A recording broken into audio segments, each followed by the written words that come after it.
이 본문을 통해서 오늘도 우리 주님께서 부어주시는 풍성한 하나님 나라의 복이 있으리라고 믿습니다. 왜냐하면 이 성경의 말씀은 하나님의 복음이기 때문입니다. 우리는 하나님께서요 예수 그리스도를 통해서 우리에게 이루시는 놀라운 구원 역사에 대해서 함께 누가복음의 말씀을 통해 살펴보고 있습니다. 특별히 지난주에 어떤 사건이 있었죠? 나인성이라고 하는 갈릴리의 한 나인성이라고 하는 성에 예수님께서 들어가셨는데 그때 과부의 외아들이 죽은 사건을 보세요. 사실 그 과부에게 유일한 소망은 아마도 그 외아들이었을 거예요. 그 외아들과 함께 사랑하고 지내고 외아들이 부양하고 봉양하는 것을 통해 그 어머니는 살아갈 수 있었을 터인데 그 아들이 죽음으로 인해서 마치 그녀의 뭐가 끊어진 것처럼 생명이 끊어진 것 같은 모든 소망을 잃어버린 것 같은 모습이 이제 나타난 거였어요. 그리고 사실 그 모든 소망을 잃어버린 과부의 모습은 무엇을 보여주는 모습이었습니까? 범죄하여 하나님 나라에 쫓겨나 모든 복을 다 잃어버린 우리의 모습을 보여주는 거였어요. 그러나 우리 주님께서는 이렇게 죽음이 드리워진 사람들에게 직접 그리고 말씀으로 다가오셔서 이들을 자신이 직접 죽음에 들어가는 것을 통해 죽음에서 건져내신다는 거예요. 더 나아가서 우리를 건져내실 뿐만 아니라 이 예수님께서 이루시는 모든 일에 뭐가 되게 하십니까?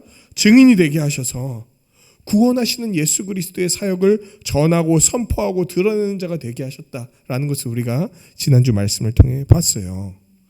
그리고 오늘 말씀은 앞선 두 가지의 이야기, 이제 지난주 설교와 그 전주 설교에서 말했던 백부장의 종을 고쳤던 이야기와 그리고 나인성 과부의 외아들을 살리신 이 두 가지 이야기 위에 서서 이야기가 시작되는 거예요. 오늘 이야기의 배경이 이와 같다는 거예요.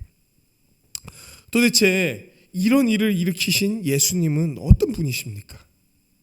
그리고 이런 예수님을 우리는 어떻게 받아들여야 될까요? 오늘 말씀을 통해 이 예수님의 제자로서 그분을 바르게 알고 받아들이는 귀한 소망의 시간이 되기를 간절히 축원합니다. 네, 본문을 한번 보도록 하겠습니다. 먼저 우리는 이 내용을 볼 수 있을 거예요. 세례 요한이 자기 제자들한테 예수님에 대한 이야기를 듣습니다. 듣고 뭔가 의아했던 것 같아요. 그래서 제자들 중에 2명을 뽑아서 예수님에게 보냅니다. 그리고 예수님이 자기가 생각하는 세례 요한이 생각하는 그 메시아가 맞으신지에 대해서 물어보는 일이 펼쳐져요. 그게 18절부터 23절까지의 내용이었죠. 요한이 제자들이 이 모든 일을 그에게 알립니다. 즉 예수님이 이루신 그 큰 2가지 사건에 대해서 요한에게 알려주는 거예요. 그러자 요한이 그 제자 중 2명을 부릅니다. 그러면서 예수님께 파견하는 거예요. 파견해서 이거를 꼭 물어봐라. 근데 물어보라고 하는 내용이 뭡니까? 주께 보내어 이르되 오실 그이가 당신 맞습니까? 아니면 우리가 다른 일을 기다려야 합니까? 요한은 왜 이런 질문을 했을까요? 요한이 봤을 때 예수님이 메시아가 확실했다면 이런 질문을 안 했겠죠. 근데 이런 질문을 한 까닭은 뭔가 요한도 메시아가 맞는 것 같기도 한데 뭔가 자기가 생각했을 때 의아한 구석이 있는 거예요. 메시아라고 하기에. 그래서 예수님께 요한이 제자 2명을 보낸 거예요. 그럼 우리는 여기서 좀 생각해 볼 필요가 있습니다. 요한은 도대체 어떤 메시아 상을 가지고 있었을까? 요한이 생각했던 메시아는 어떤 분일까? 요한은요 이런 메시지에 대해서 계속 선포했습니다. 뭐 하라고 요한이 계속 선포했나요? 회개하라고 선포했어요. 왜 회개하라고 선포합니까? 이제 곧 누가 오실 거다. 메시아가 오시고 무슨 나라가 임할 거다. 하나님 나라가 임할 텐데 그때 회개하지 않으면 어떻게 될 거니까? 하나님 나라에 들어갈 수 없으니까. 다른 말로 심판받으니까. 왜? 메시아가 오시면 누구로 오실 거기 때문에 심판주로 오셔갖고 이 모든 사람을 의인과 죄인으로 나누고 의인들을 하나님 나라에 들어가게 하고 죄인들을 영원히 꺼지지 않는 불로 넣게 될 텐데 지금 너희가 가장 시급하게 해야 될 것은 뭐다? 회개다. 왜? 그분이 뭘로 올 거기 때문에. 심판주로 오실 거기 때문에. 그러니까 세례 요한이 엄청 엄격한 삶을 살아요. 누가 봐도 이 사람은 거룩한 사람이다라고 보일 법한, 정말 자기 절제하고 그 어떤 것들을 누리지 않고 정말 청빈하고 가난하게 또 어떤 삶에서 그런 모습들을 보이면서 엄격하게 삽니다. 왜? 공의로 보복하고 공의로 심판하시는 심판주가 올 거라고 생각하고 있었으니까. 요한은 이런 기대를 갖고 있었습니다. 그리고 요한은 그냥 자기가 마음대로 생각했던 게 아니죠. 이런 기대를 가진 이유가 무엇입니까? 이미 구약에서 이런 심판주로 오실 메시아에 대해서 성경이 예언하고 있었기 때문이에요. 요한은 그런 생각을 갖고 예수님을 생각했습니다. 그런데 요한이 기대했던 모습과 예수님의 모습은 좀 달랐어요. 보복하는 재판관, 공의로 심판하는 재판관의 모습보다는 훨씬 더 친절해. 그리고 되게 온유한 모습으로 이 땅에서 사역을 하신단 말이에요.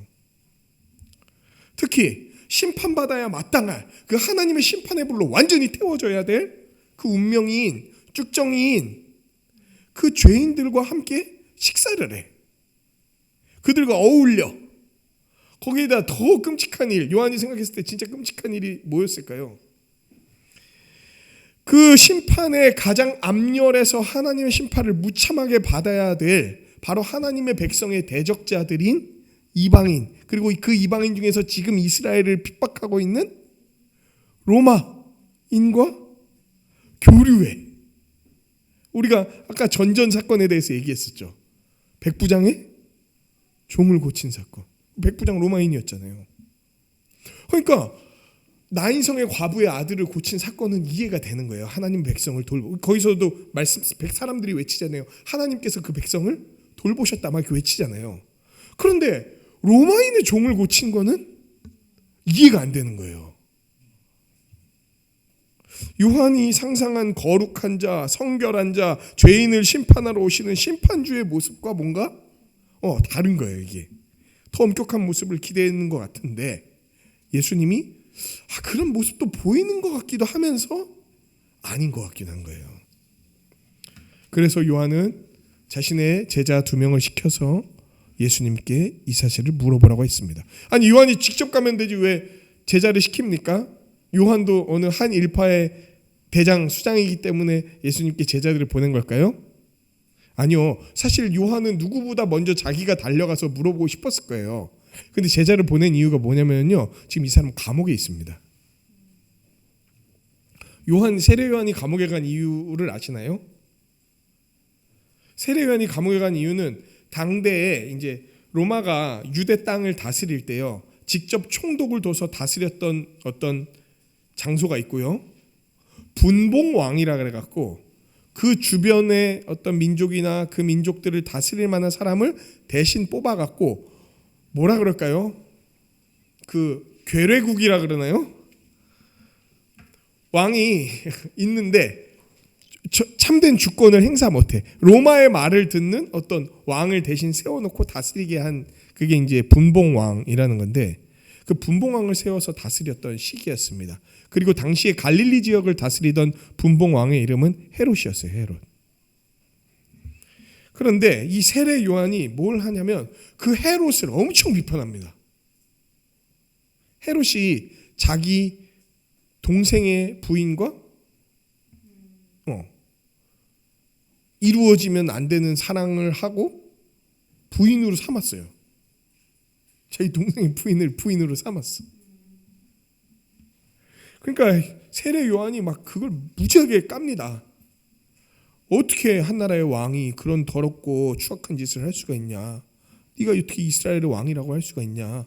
회개해라. 막 온갖 얘기를 하는 거예요. 그러니까 왕 입장에서는 되게 자기의 욕망을 버리고 싶진 않은데 그 얘기를 듣는 게 너무 괴로워. 거기에다 그 얘기를 하는 세례 요한은 온 유대가 알고 인정하는 사람이야. 그러니까 막 함부로 어떻게 할 수가 없었던 거예요. 그래서 함부로 잡아가 두질 못했습니다. 그러던 어느 날 자기 생일날 잔치를 열었는데 그 자기가 결혼한 부인 있잖아요. 그러니까 동생의 부인의 딸이 춤을 춥니다.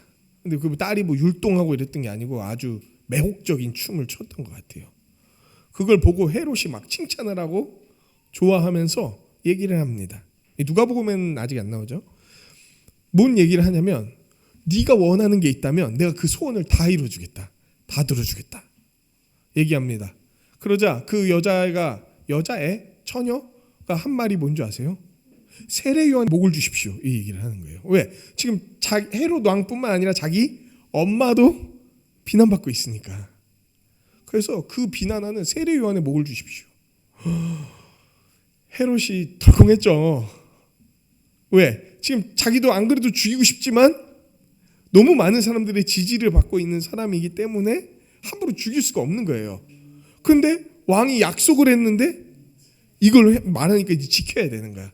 그래서 지금 일단 가둬놓고 눈치 보고 있는 상태인 거예요. 지금 세례 요한은 한참 하나님의 나라의 일을 전파하고 회개하게 하는 그 귀한 사역을 하다가 갑자기 감옥에 들어가게 되는. 사실 세례 요한이 기대했거나 생각했던 건 이런 거 아니었을까 싶어요.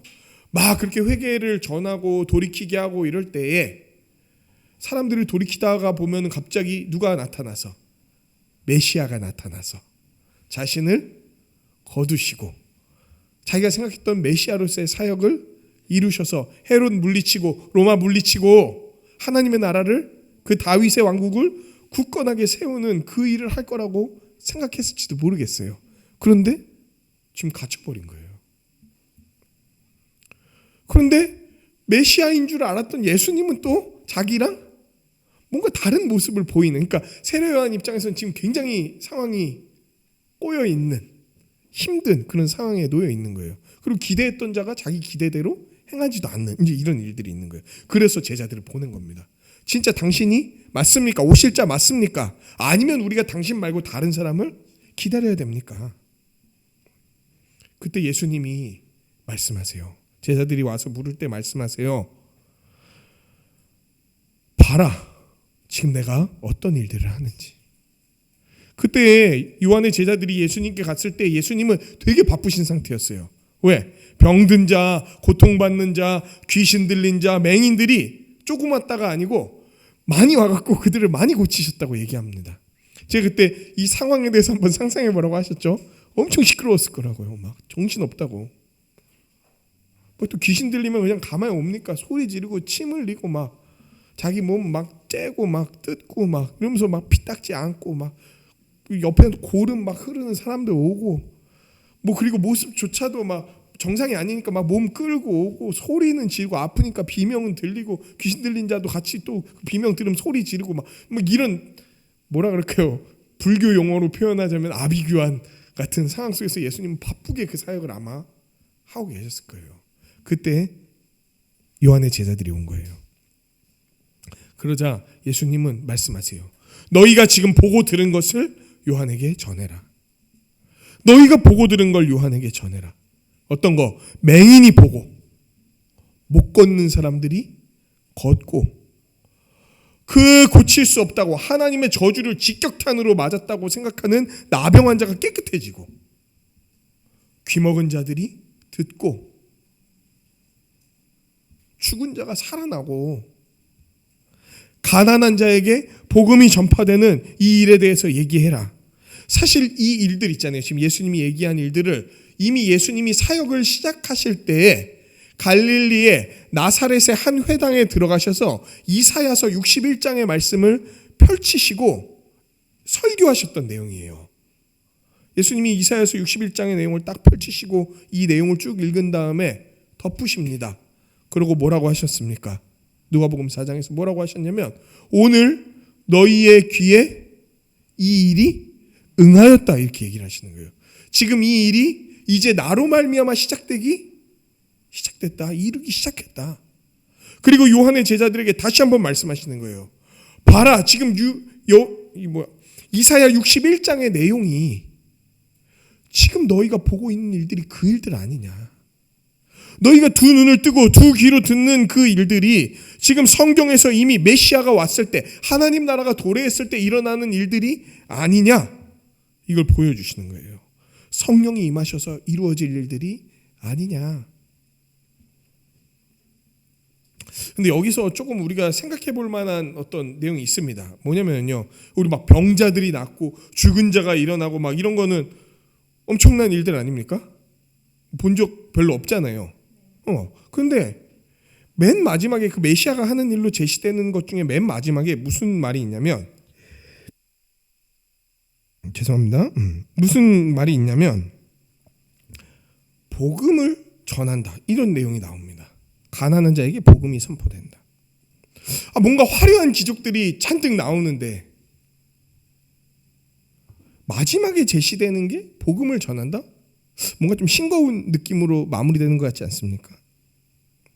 여러분 잘 생각해 보십시오. 메시아가 선포하고 전하는 이 복음은요, 이 복음이 선포될 때에 이 복음을 듣는 자마다 믿음을 갖게 되고, 이로 인해서 하나님의 백성이 되고 하나님의 통치를 받는 일로 나타나게 되는 게 복음이 선포되고 그 복음을 듣는 일인 거예요.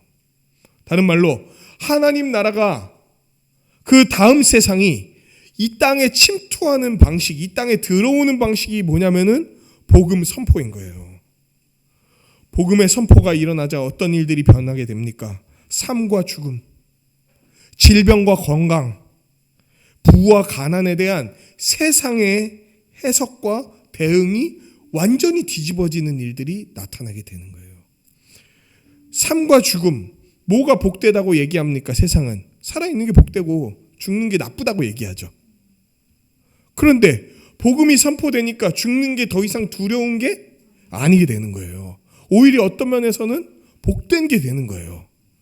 질병과 건강, 세상에서는 뭐라고 말합니까? 병 안 걸리는 게 최고지 얘기하잖아요. 맞아요.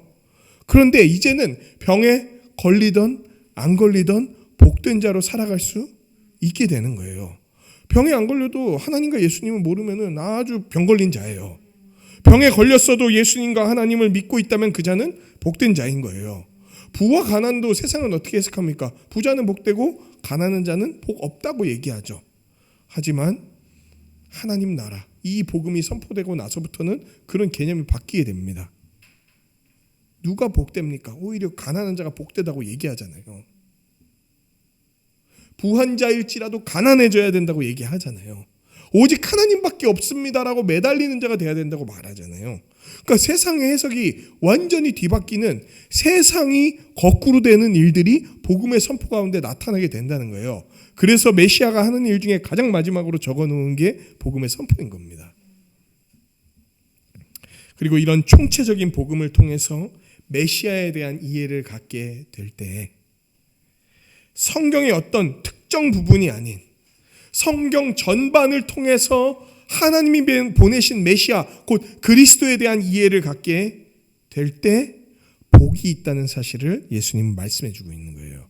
이런 자, 이걸 믿는 자에게 뭐가 있다고 얘기하십니까? 복이 있다고 얘기하시잖아요. 왜 지금 이 얘기를 하십니까? 요한아, 세례 요한아, 네가 알고 있는 메시아의 상, 네가 들었던 메시아의 상은 맞다, 참이다, 그러하다. 그런데 네가 알고 있는 메시아의 상만 있는 것이 아니다. 내가 알고 있는 그 메시아의 이미지만 성경에 있는 게 아니고 이사야서 61장에 나온 것 같은 메시아의 모습도 있는 거다.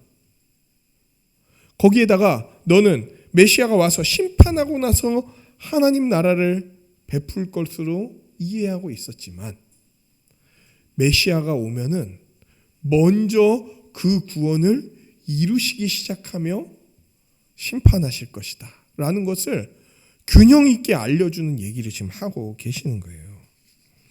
여러분, 진짜 메시아를 맞이하는 방식은 자기가 꿈꾸고 생각하는 메시아를 생각하는 게 아니라 성경 전반에서 말하고 있는 메시아에 대해서 바르게 이해하는 거예요. 이게 하나님 나라 백성이 가져야 될 마땅한 태도라는 겁니다.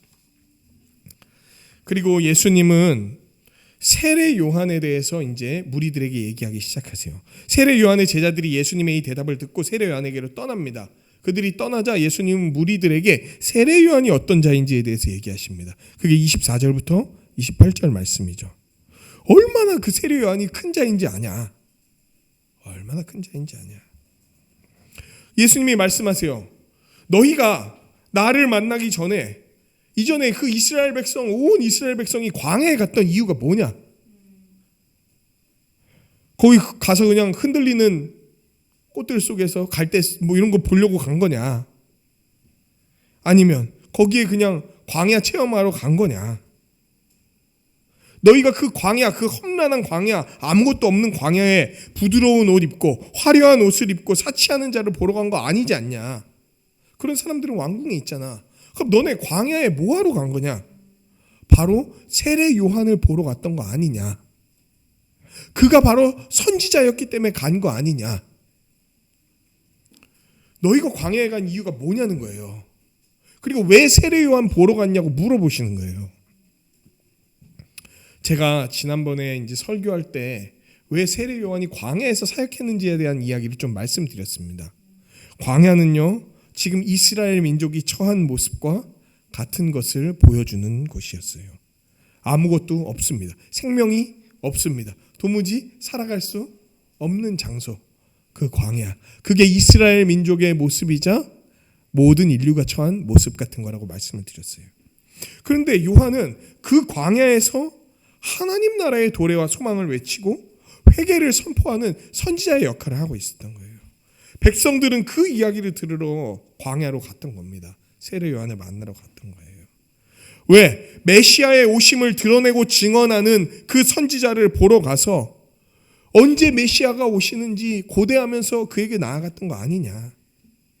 지금 좋은 옷 입고 사치하는 왕궁에 있는 자들은, 자신의 부와 안녕을 추구하는 자들은, 그 세상의 가치를 따라가는 자들은 너희에게 그 너희가 고대하는 하나님 나라를, 그 구원을 안겨다 주지도 못하고 선포하지도 못해. 그런데 세례 요한이 그걸 선포한다고 여겼기 때문에 광야로 갔던 거 아니냐.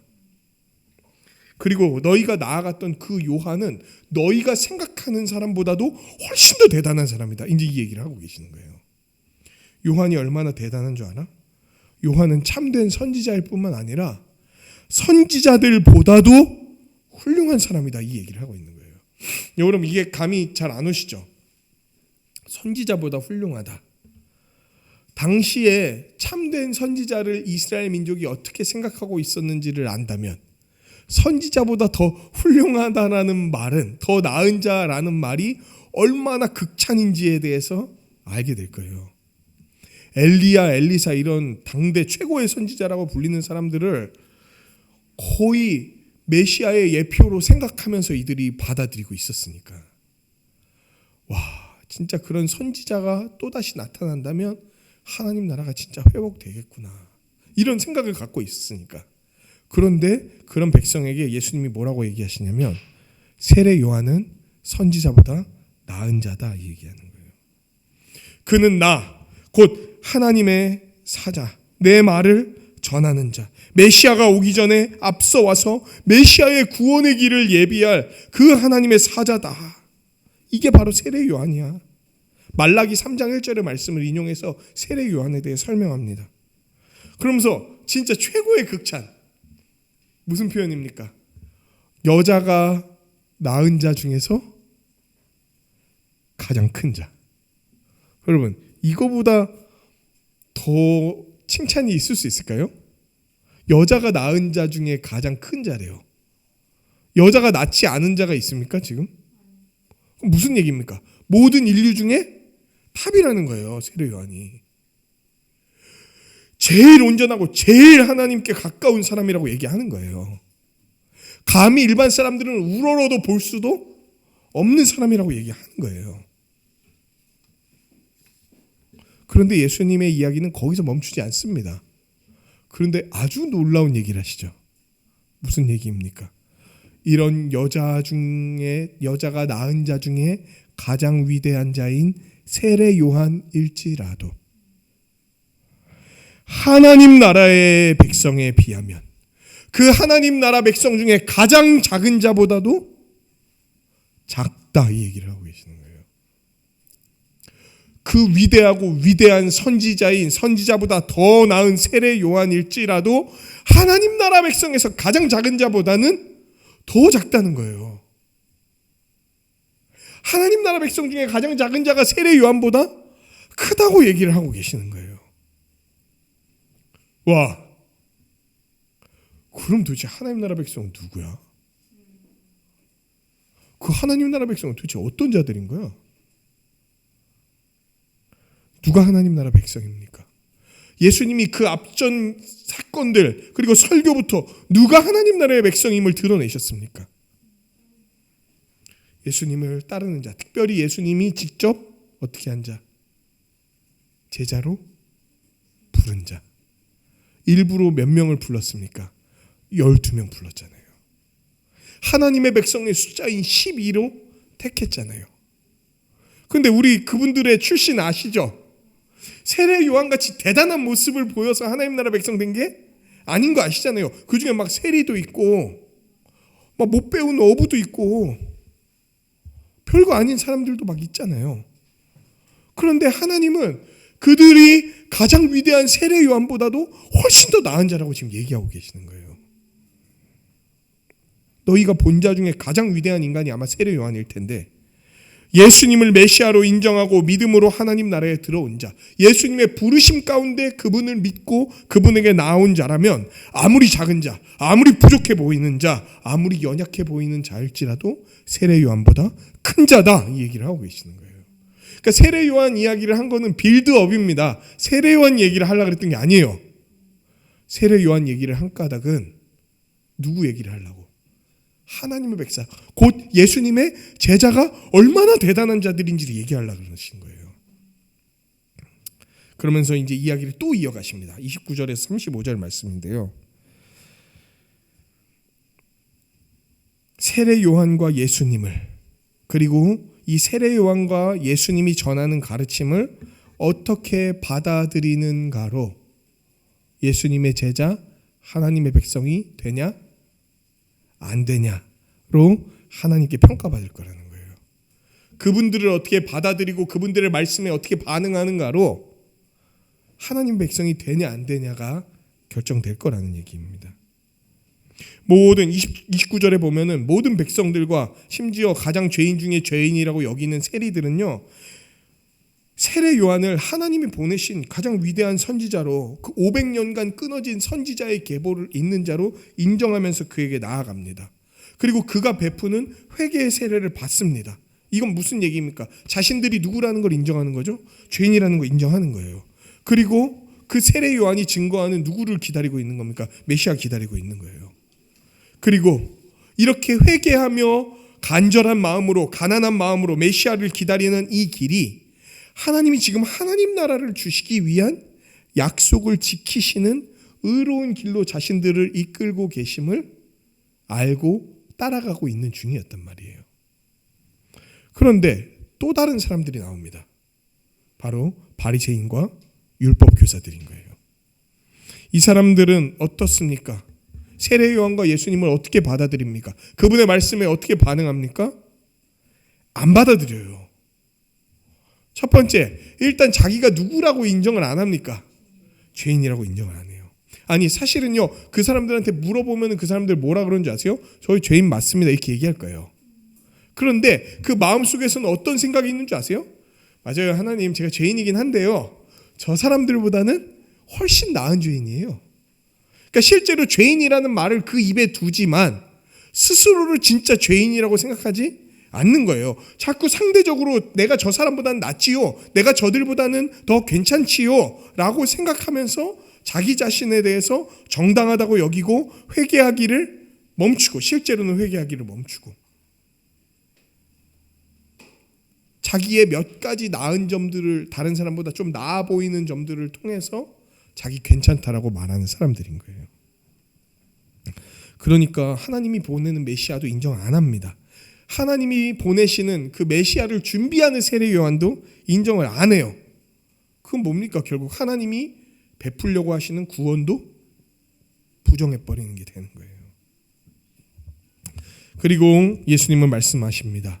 이와 같은 자들, 이 바리새인과 율법 교사와 같은 자들이 바로 이 세대의 사람들의 특징이다, 이 얘기를 하는 거예요. 여러분, 이 세대는요, 당시에 유대인들이 살아갔던 그 세대를 말하는 게 아닙니다. 이 세대라는 건요, 이 세상에 속한 자들이라는 의미예요. 즉, 지금 이 세상에 속해서 하나님의 백성이 아닌 자들은 다 이런 율법주의자들, 바리새인과 율법교사들 같이 생각하면서 살아간다는 거예요. 서로를, 그러니까 뭐 하나님 이런 걸 안 믿더라도 아주 상대적으로 스스로를 생각하면서 자기를 비참하다고 생각하거나 아니면 자기가 훨씬 월등한 사람이라고 생각하거나, 그 되게 불쌍해 보이고 없어 보이는 사람들 안에서도 서로 더 있어 보이고 더 잘나 보이려고 그 안에서도 그 열등감과 우월함을 갖고 살아가는 사람들이란 말이에요. 그거 진짜 잘 보여준 영화가 저는 기생충이라고 생각해요. 패러사이트, 그 기생충이라는 영화를 통해서 제가 진짜 그 뭐라 그러죠? 통찰력을 많이 얻었어요. 불신자가 만든 영화임에도, 야, 맞다, 이게 인간의 모습이지. 그냥 단순히 잘 사니까 악하고 못 사니까 선하고가 아니야. 어느 계층에 있어도 그 인간의 추악함이 드러나는 게 세상 만사의 모습인 거야. 그게 바로 이 세대의 사람들인 거예요. 다음 세상, 하나님 나라가 아닌 이 세상에 속한 자들은 그렇게 살아가는 자들이에요. 그 세례 요한의 부르짖음과 회개해라, 예수님의 말씀, 내게 나아와라, 구원이 임했다, 하나님 나라가 임했다, 이 모든 말씀을 들음에도 전혀 미동도 하지 않는, 그러면서 자신들이 생각한 바대로 살아가는, 비유로 말하자면 장터에서 피리를 불어도 춤추지 않고 곡을 하여도 울지 않는 아이들과 같은, 무슨 말인지 아십니까? 시끌벅적한 장터에 아이들이 막 모여 있어요. 거기서 놀고 있는 거예요. 근데 무슨 놀이를 하고 있냐면, 피리를 분다는 건 뭐냐면요, 잔치 내지는 혼인집을 상징하는 모습입니다. 그러니까 애들끼리 막 부부 놀이를 하거나 이런 거 있잖아요. 병원 놀이 하는 것처럼 잔치집 놀이를 하는 거예요. 혹은 결혼식 놀이 같은 걸 하는 거예요. 그래서 막 기뻐서 피리를 붑니다. 그런데 어떻게 합니까? 반응을 안 하는 애들이 있는 거야. 되게 신나거든요. 거기 애들이 사실 막 그 놀이하고 막 소리 들리고 애들 춤추고 이러면 막 반응을 안 할 수가 없는 그 놀이. 그리고 또 한편에선 다른 아이들은 다른 놀이를 하고 있습니다. 곡하는 거는 뭘 따라하는 놀이인 줄 아세요? 장례식이에요, 이게. 장례식을 따라하면서 곡을 하는데도 거기에도 반응하지 않는 바리새인과 서기관, 그리고 이 세상에 속한 사람들은 그런 하나님과 그 하나님이 보내신 분들의 가르침과 부르짖음에도 어떤 반응을 안 하는 거예요. 여러분, 세례 요한은요, 회개와 죽음과 심판에 대해서 얘기한 사람이에요. 장례식에서 곡하는 사람 같은 사람이었어요. 예수님은 구원의 복음을 전하시며 잔치를 선언하시는 분이었어요. 장례식에도 잔치에도 미동도 하지 않고 자신의 길을 묵묵히 걸어가는 그 자들이 이 세대의 사람들. 전혀 반응하지 않아. 회개도 안 해. 하나님이 외치고 주시는 구원도 기뻐하지 않아. 내 스타일, 내 방식, 내가 생각하는 대로, 내가 말하는 대로, 내가 원하는 대로 돼야 되는 세상을 꿈꾸는 게 이 세대의 특징이었단 말이에요. 거기에다 더 나아가서 이 세대와 이 바리새인 율법주의자들은 어떻게 합니까? 세례 요한과 예수님에 대해서 함부로 생각하고 왜곡하며 판단한다는 거예요. 세례 요한이 절제하는 사람을 사니까 뭐라 그러는 줄 아십니까? 귀신 들렸다라고 얘기해요. 다른 말로 미친 사람 취급하는 거예요. 또 예수님이 하나님 나라의 풍성함과 죄인을 부르시는 모습, 그리고 그 죄인들과 함께 누리는 모습을 보여주자 뭐라고 욕하는 줄 아십니까? 자신의 욕심을 따라 정욕을 즐기는 자, 죄인들의 친구라고 비난합니다. 경박하고 부정한 사람으로 예수님을 취급하는 거예요. 이런 사람들에게 예수님은 말씀하세요. 이들이 지혜가 있는지는 자신들이 무슨 아들을 낳는지로, 무슨 결과를 낳는지로 증명이 될 거다. 그들의 자녀로 증명이 될 거다. 여기에서 말하는 지혜는요, 소피아라는 지혜는 하나님의 뜻 내지는 하나님의 구원을 아는 지혜입니다. 즉 하나님의 구원이 있는지, 그 구원의 뜻을 깨닫고 있는지는 이들이 무슨 열매를 맺는지로 나타나게 될 거라는 거예요. 그리고 그 열매는 무엇입니까? 하나님이 보내는 그 메시아를 준비하는 선지자를 어떻게 맞이하는지, 혹은 그 메시아가 아니죠, 선지자가 증언하는 메시아를 어떻게 받아들이는지로 이들이 지혜가 있는지 없는지, 구원을 이해하고 있는지 없는지가 나타날 거라는 거예요. 그리고 당대의 신자, 당대의 하나님의 백성이라고 불리던 바리새인과 서기관들은 세례 요한과 예수님을 거부했어요. 그런데 당대의 죄인이라고 불리던 세리와 창기들은 세례 요한과 예수님께 나아갔단 말이에요.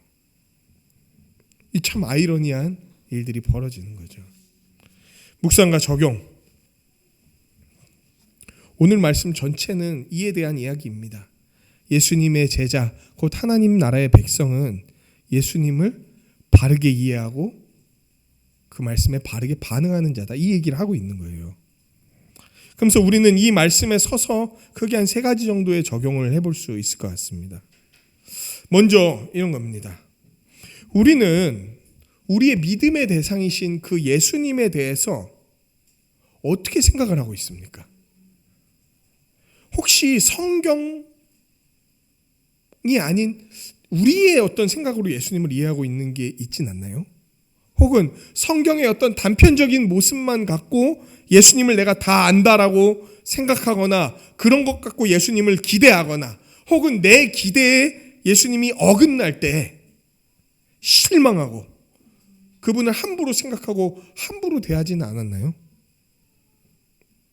진짜 여러분의 마음속에서 그 메시아를 참이라고 여기면서 받아들이십니까? 성경에서 나온 모습보다 그냥 내가 생각했을 때 아마 예수님은 이런 분이실 거야, 그리고 그분 때문에 나의 삶은 이렇게 변하게 될 거야 라고 마음대로 기대했던 적은 없으십니까? 또는 내가 원하는 대로 실현이 안 됐을 때 이거를 어떻게 받아들이고 이렇게 해석하셨나요? 내가 생각한 메시아의 모습, 내가 생각한 메시아가 이루어 주셔야 될 어떤 일들이 안 나타나서 실망하고 고개를 가로젓고 그분에 대한 기대를 이렇게 거두어 드린 적은 없나요? 혹은 예수님을 아주 부분적으로만 인정하고 되게 작게 여기지는 않았습니까? 그 예수님을 향한 우리의 인식은 어떤가요? 요한은요, 예수님이 거룩하지 않은 자들을 다 쓸어버리고 오시는 그런 심판주로 생각하셨어요. 그래서 회개하면서 되게 거룩하게 나아갔다는 거예요. 동시에 아직 회개하는데 나아가지 않은 자들이 예수님과 함께하는 것을 보면서, 예수님이 그 회개하지 않은 자들에게 다가가는 것을 보면서 요한은 되게 의아했습니다. 여러분 생각해 보세요. 이전에 하나님과 예수님을 믿기 전에 나의 상태에 대해 생각해 보십시오. 그리고 우리가 보기에 진짜 말도 안 되는 인생을 살아가는 사람들 이렇게 볼 때 있지 않습니까? 그런 거 보면서 이런 생각 해보신 적 없나요? 야, 저런 사람이 예수 믿을 수 있을까? 저런 인생 예수님께 나올 수 있을까? 혹은 교회에 나와서 여러 도움을 받음에도 계속해서 어떤 어려움을 나타내고 연약함으로 살아가고 되게 부족한 모습으로 나타나는 그 어떤 인생들을 보면서 야, 이런 사람이 구원받을 수 있을까? 이런 의구심을 가진 적은 없었나요? 내 이전의 모습을 기억하지 못한 채. 요한은요, 창기와 그 대단한 사람이었잖아요. 그런데도 창기와 세리와 그 죄인들에게 다가가는 예수님을 잘 이해 못했어요. 그러나 예수님은 그런 죄인들, 약한 자들을요 세우시고 고치시고 온전케 하시는 분임을 딱 드러내면서 이 일을 통해 내가 누구인지를 알아라 이렇게 얘기하시는 거였단 말이에요. 우리의 생각과 그 기대와 그 기준을 가지고 예수님의 사역하고요, 예수님이 어떤 분이신지, 그리고 그분이 일하시는 그 대상에 대해서 함부로 평가하면 안 됩니다. 여러분, 끝날 때까지 끝난 게 아니에요. 그 인생을 하나님이 어떻게 붙들고 나아가실지 우리는 알지 못합니다. 생각해 보세요. 우리 주님이 우리 같은 인생을 위해서 이 땅에 오셨다니까요. 그리고 이전에 나와 같이 지금도 살아가고 있는 그 인생들을 위해 이 땅에 오신 거예요. 우리의 뜻대로 응답하지 않아도, 우리가 평가하는 것처럼 우리 주님께서 다른 사람들을 평가하지 않아도 예수님은 우리의 주님이시고 오르신 분이에요. 우리는 그저 예수님이 행하실 그 놀라운 회복의 역사를 기대하고 고대하고 기도하고 그저 섬길 뿐이 우리의 태도여야 된다는 겁니다. 두 번째로 적용할 것은, 하나님이 자신의 구원을요, 예수님을 통해서 나타내실 때에 세상은 이거 못 본 척할 거예요. 무슨 말입니까? 반응 안 할 거란 말이에요. 하지만 제자들은 반응할 겁니다. 피리 불 때 세상은 가만히 있지만 제자들은 춤출 거예요. 곡할 때 세상은 가만히 있지만 제자들은 함께 곡할 거예요. 본문에 나온 것처럼 세상에 속한 자, 하나님을 반대하는 자는요, 반응하지 않거나요, 혹은 잘못된 반응을 보일 겁니다. 그러나 참된 자들은요, 바르게 알고 바르게 반응할 거예요. 여러분, 바르게 알기 위해서 충분히 알아가고 배우고 있습니까? 충분히 알지 못하면서 내가 조금 알게 된 것 같고, 야, 내가 많이 안다, 내가 대단하다, 이렇게 스스로를 평가하면서 배우는 것을 즐거워하지 않거나 마음속으로 멈춰버린, 이게 무슨 말이냐면요, 지금도 과정은 다 밟고 있어, 배우고는 있는데 마음에서 멈춘 거야. 내가 안다고 생각하는 거예요.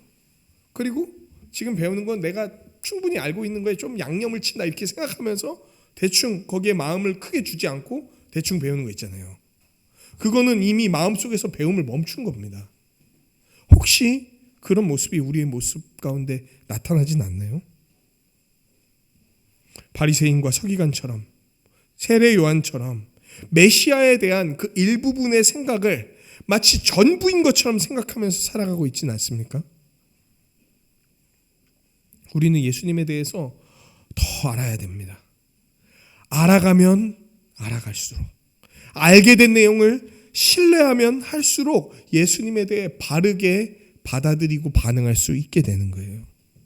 그분이 누구인지, 그분이 어떤 일을 이루셨는지 알아갈 때마다 여러분 자신이 누구인지를 더 확신하게 되고 이 땅 위에 담대히 발디딛고 서릴 수 있게 되는 거예요.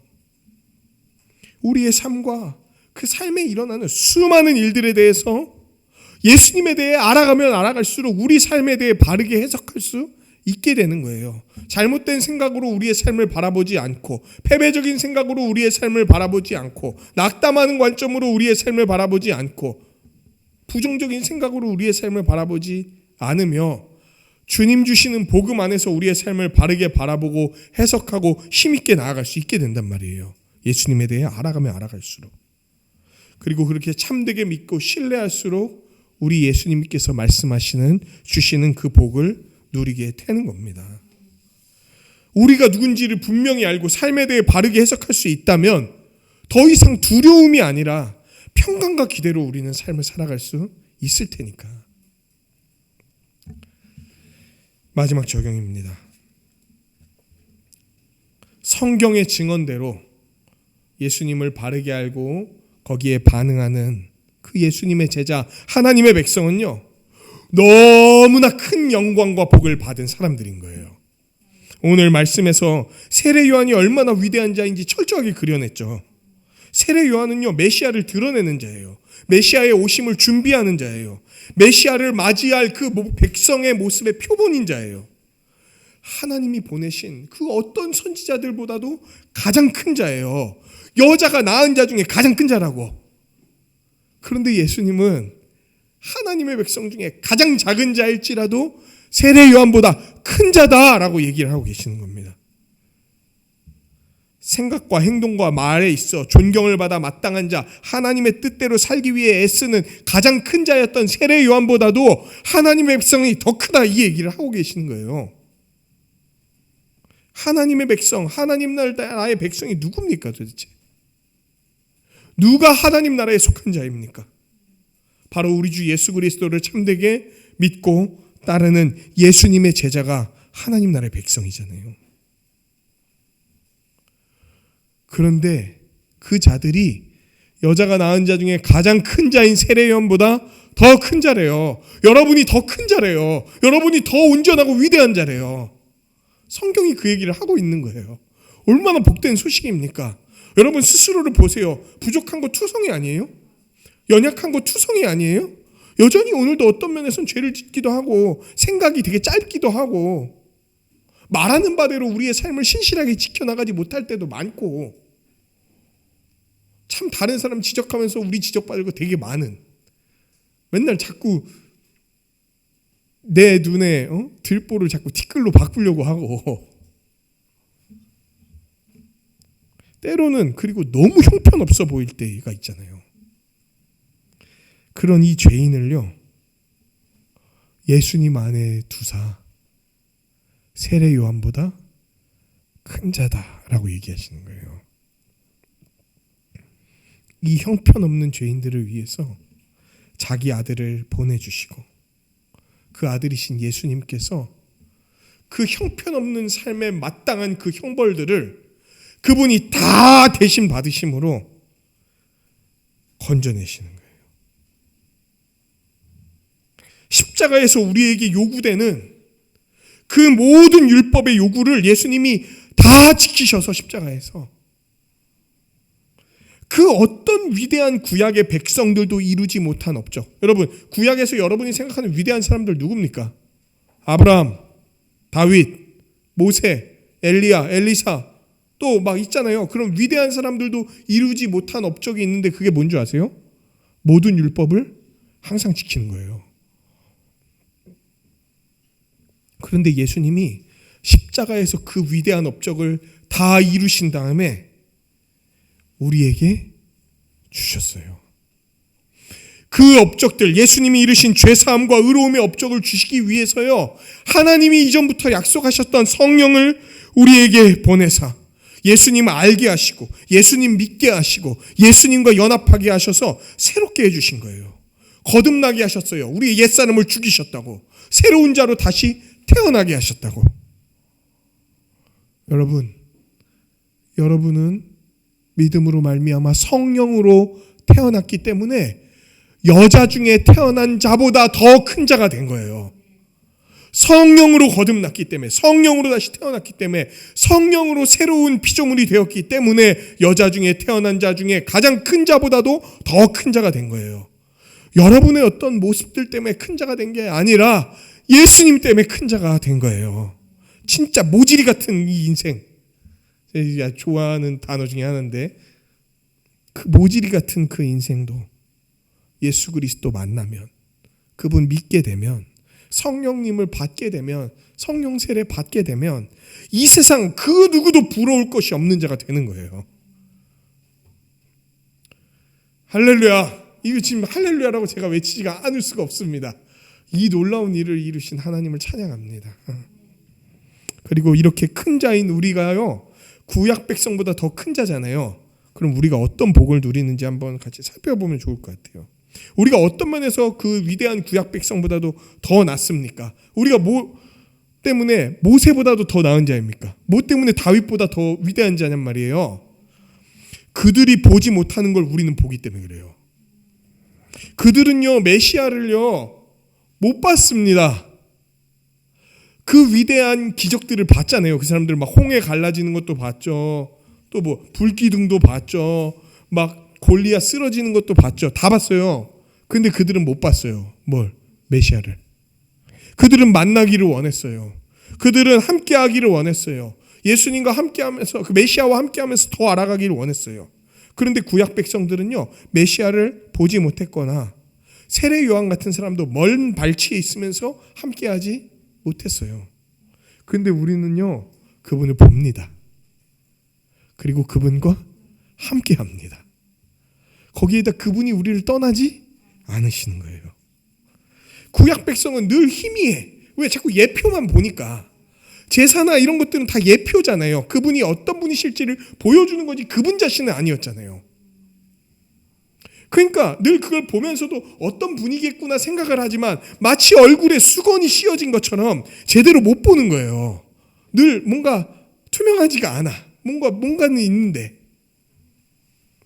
그런데 우리는요, 하나님의 말씀을 통해서 구약 백성들이 희미하게 여겼던 그분에 대해서 가장 명확하고 명료하고 분명하고 뚜렷하게 볼 수 있게 되는 거예요. 그분이 어떤 일 행하셨는지, 그분이 누군지 다 보잖아요, 우리가. 여러분, 구약 백성이 그렇게 바라고 간구하고 목숨을 바쳐서 얻고자 했던 그게 우리가 주님과 함께하는 오늘인 거예요. 오늘날 우리의 하루가 그들이 전 인생을 걸고 얻기를 원했던 거예요. 우리는 말씀을 통해 주님을 보고 뵙고 함께하며 온전히 알아갑니다. 가리웠던 수건이 벗겨지는 거예요. 분명히 예수 그리스도를 보게 되는 겁니다. 동시에 그들이 가지지 못하고 누리지 못했던 걸 우리는 온전히 갖고 누립니다. 그들은 하나님 나라의 모형 속에 살아갔죠. 물론 모형 속에서도 그 복을 누렸지만 복의 파편들을 누린 거예요. 총체적인 복을 다 누린 게 아니라고요. 그러면서도 자신들이 속한 게 여전히 하나님 나라의 실체는 아니다. 그 온전함이 아니다라는 걸 알고 있었기 때문에 그 나라의 도래를 고대하는 거예요. 그러나 믿는 우리는 우리 주 예수 그리스도로 말미암아 이미 임한 하나님 나라를 받고 지금 그 나라에 들어가는 겁니다. 그리고 이 땅에 하나님 나라가 임했음을 보여주는 그 하나님 나라의 현시인 우리 주 예수 그리스도께서 머리로 다스리시며 그분의 몸 되시는 교회에 속해서 하나님 나라의 복을, 구약 백성들은 그 복이 대충 어떤 걸 거다라고 그 모형을 통해서 파편들만 누렸던 그 복을 우리는 실체로서 교회 가운데서 맛보게 됩니다. 여러분, 아까 예수님이 임하심으로써 지금 보여지는 사건들, 세례요한 보고 봐라 했던 얘기들 있었죠. 어떤 이야기였습니까? 맹인이 보게 됩니다. 그걸 우리는 지금 보는 거예요. 닫혀있던 눈이 열려서 보지 못했던 하나님 나라의 역사와 메시아를 보고 믿게 되는 일이 교회 가운데 벌어집니다. 못 걷던 사람이 걷게 돼요. 도무지 혼자서는 일어나지도 못하고 반응하지도 못했어요. 하나님께 나아가지도 못했던 사람들이 수두룩 뻑뻑이었는데 이 교회 가운데서 복음을 듣고 다른 이들의 도움 가운데에서 성령의 인도하심으로 일어나 예수께 걸어 나아가는 일들이 벌어지는 거예요. 그 가운데서 평안을 누리는 거예요. 나병 환자가 깨끗함을 얻어요. 더럽고 추하고 부정했던 자, 아주 세상이 보기에도 추악했던 자, 이런 자가 하나님 앞에, 사람들 앞에 나설 수 없던 자가 깨끗함을 받아서, 예수 그리스도로 말미암아 깨끗함을 받아서 하나님을 이제 누구라고 부를 수 있는, 원수가 아니라 아버지라고 부를 수 있는 자로서 이 예배함으로 나아가게 된다는 거예요. 지금 우리가 그 친구 아닙니까? 귀먹은 사람들이 듣게 됩니다. 이전에 예수님의 말씀을 듣고도 알지도 못하고 반응하지도 못하고 그분의 부르심에 나오지도 못했던 자들이 아멘이라고 외치면서 그 말씀을 듣고 기뻐하고 감사하고 찬양하면서 함께 손잡고 주님께 나오는 거예요. 죽은 자가 살아납니다. 범죄로 인해서 하나님의 그 영원한 저주 가운데 갇혀갖고 그저 두려움과 고난과 그 궁극적인 형벌에 대한 그 사망에 갇혀갖고 하나님 나라의 모든 복에서 차단되었던 우리가 예수 그리스도와 연합하여 죽었다가 다시 살아나게 되는 거예요. 죽은 자가 살아나는 거예요. 하나님께 반응하고 기뻐하고 동행하고 그 백성들과 함께 그 영원한 생명, 뭡니까? 영생을 누리게 되는 거예요. 그리고 마지막, 가난한 자에게 복음이 전파가 됩니다. 우리가 하나님 아니면, 하나님이 보내신 그 예수 그리스도가 아니면 우리가 아무것도 아닌 죄인이라는 그 가난한 자라는 것을 알아서 복음 그 자체이신 예수 그리스도를 간절한 마음으로 붙들고, 그리고 우리가 속한 이 공동체인 교회를 통해서 복음이 선포되어지고 되고 그 복음을 듣고 복음의 관점으로 우리의 삶을 해석하고 복음으로 서로를 붙들어 주고 복음 때문에 서로를 살리고 섬기는 그 일들이 하나님 나라의 현시인 교회 가운데 일어나는 것을 그 구약 백성들이 이루고자 하고 맛보고자 했던 걸 우리는 지금 예수님 때문에 교회에서 누리게 된다는 겁니다. 말씀을 맺겠습니다. 마지막으로 바울이 고린도 교회에 남긴 그 메시지를 보면서 참 고린도 교회 우리 수련회 통해서 이렇게 많이 봤잖아요. 되게 부족한 많은 교회였죠. 그럼에도 이들의 그런 면에도 불구하고 바울이 이 교회가 어떤 복을 받았는지 선포합니다. 그 바울의 선포를 들으면서 말씀을 맺고자 합니다. 사실 성령께서 바울을 통해 역사하신 말씀이죠. 고린도후서 3장 15절에서 18절까지의 말씀입니다. 오늘까지 모세의 글을 읽을 때 수건이 그 마음을 덮었도다. 구약 성경에게만 붙들려 있는 이 구약 백성의 상태를 얘기하는 거예요. 16절. 그러나 언제든지 주께로 돌아가면, 예수님께로 돌아가면 그 수건이 벗겨지리라. 주는 영이시니 주의 영이 계신 곳에는 자유가 있느니라. 예수님은 우리에게 생명을 주시는 그 영이신 분이시니 그분과 함께하면 우리는 갇혀있는 모든 것에서 벗어나 자유를 누리게 된다는 이야기입니다. 우리가 다 수건을 벗은 얼굴로 거울을 보는 것 같이 주의 영광을 보매 이제 우리는 예수님을 분명하게 바라보게 될 거예요. 그분이 어떤 분인지, 그분이 어떤 일을 행하셨는지, 그분이 가지고 오신 나라가 어떤 곳인지 분명하게 바라보게 될 겁니다. 그와 같은 형상으로 변화하여 영광에서 영광에 이르니, 예수님과 같은 모습으로 변화해서요 하나님의 영광을 그 찬란하게, 그분이 얼마나 아름다운 분인지, 그분에게 속해서 살아가는 게 얼마나 복된 것인지를 드러내는 삶을 우리가 살아가게 될 거라는 거예요. 이 신약 백성이 곧 주의 영으로 말미암음이니라. 이 모든 것은 우리 주 예수님께서 우리에게 보내주신 성령님으로 말미암아 이루어지고 있는 이루어질 일이라는 것입니다. 아멘.